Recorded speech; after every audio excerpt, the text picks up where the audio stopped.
So hello everyone. सभी लोग counselling process से गुजर रहे होंगे और कुछ लोगों को तो अभी तक सीट मिल भी गया, कुछ कॉलेज में भी चले गए। मेरे पास भी ऐसे बहुत सारे बच्चों के मैसेजेस और फ़ोन आ रहे हैं।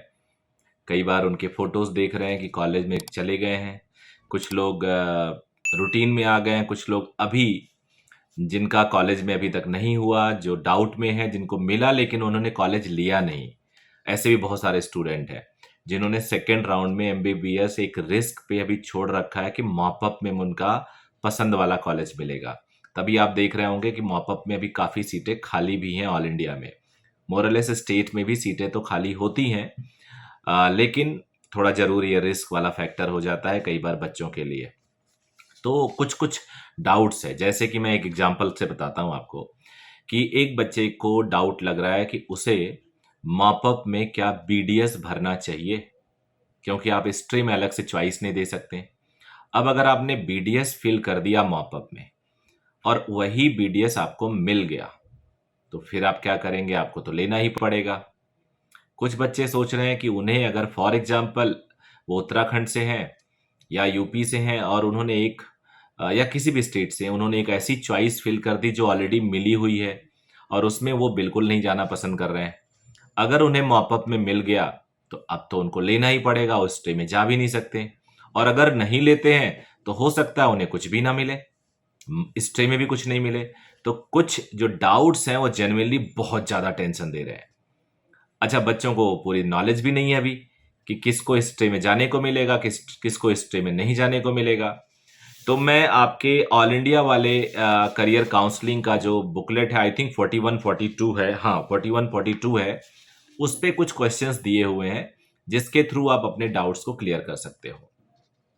मैं एक छोटा सा क्वेश्चन, 7-8 क्वेश्चन है, इस सबको मैं पढ़ के सुना देता हूँ और अपने तरीके से मैं इसको समझाने की कोशिश करता हूँ। But before moving ahead I would request everyone to subscribe the channel if you have not. और अगर आप सब्सक्राइब कर चुके हो तो अच्छा है, आपका ही चैनल है। What is the procedure for mop-up round of counseling which will be conducted by DGHS for AIQ and deemed or AIMS or JIPMER or nursing?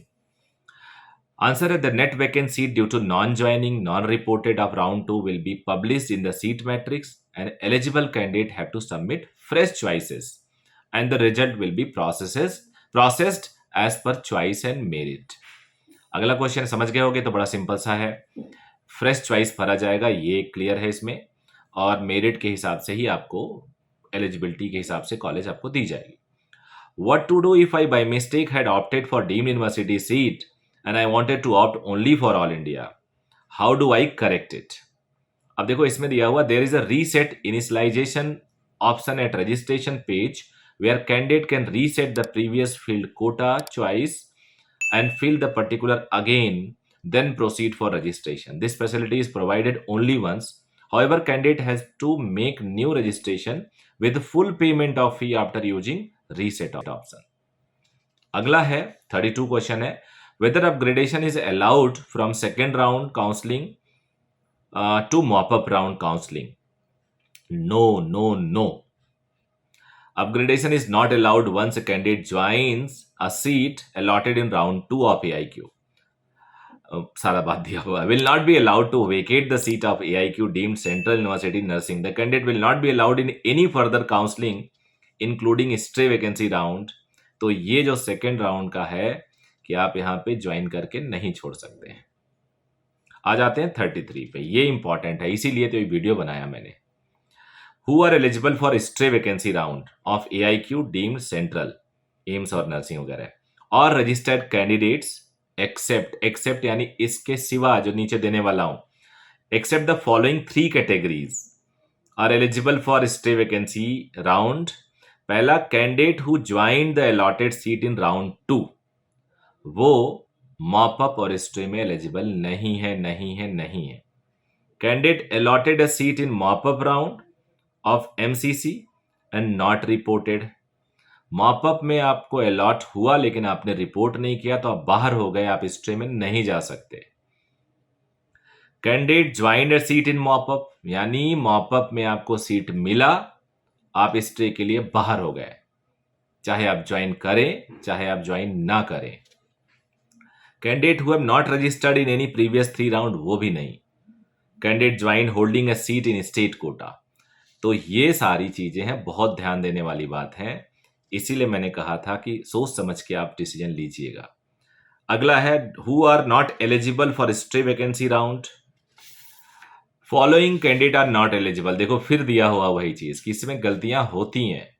Candidate who join the allotted seat in round 2, candidate allotted a mop-up of seat mop-up round में and not reported, who joined in mop-up round, who have not registered in previous, candidate joined or holding seat in state quota। उसी को 2 बार लिख दिया गया है जिससे भाई साहब सभी बच्चे क्लियर समझ लें।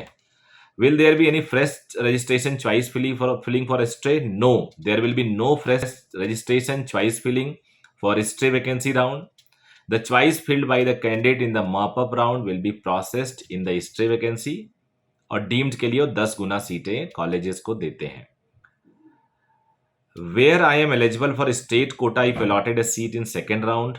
If a candidate has been allotted a seat in second round all India but not reported in allotted institute, she can exit with forfeiting of fees.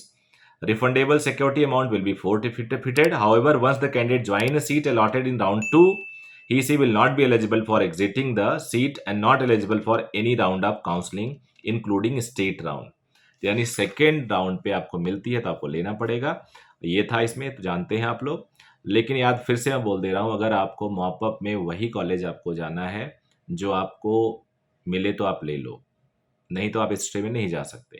तो बहुत उलझा हुआ मामला है, इसलिए मैं राय देने से हर कोई बचता है। आपको अपना डिसीजन लेना पड़ेगा, बोल्ड डिसीजन लेना पड़ेगा। So thank you very much, bye bye, take care.